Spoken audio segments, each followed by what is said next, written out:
Hey, this is Mike with J&M Reviews. Today I'm reviewing these glasses by Gaoye. I believe this is how you say their name, brand name. So they're a pack of 5 glasses. They come in this little box.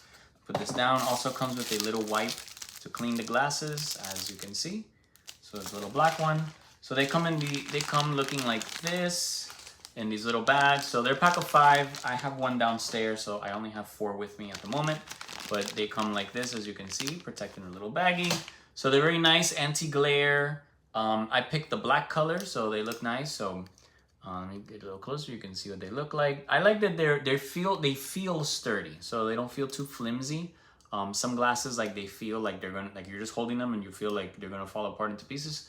But this one, no, it feels pretty sturdy, as you can see. So mine, I think I've had eye issues since I was little, so my reading glasses are a little bit higher. So I think I'm a 2 Power Plus 2.0.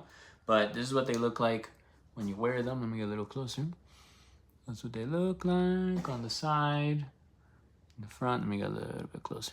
So a little bit too close, but yeah. So there you go. So that's what they look like there. So I like them. They're very comfortable. They fit right on my ears. So very, very comfortable. I'm really liking them because they look a little bit stylish. I like that they come in a pack of 5, so if you lose one, they break, they disappear. You put them in a drawer somewhere, you don't know where they are. You have plenty. So hope you check them out and hope they're useful.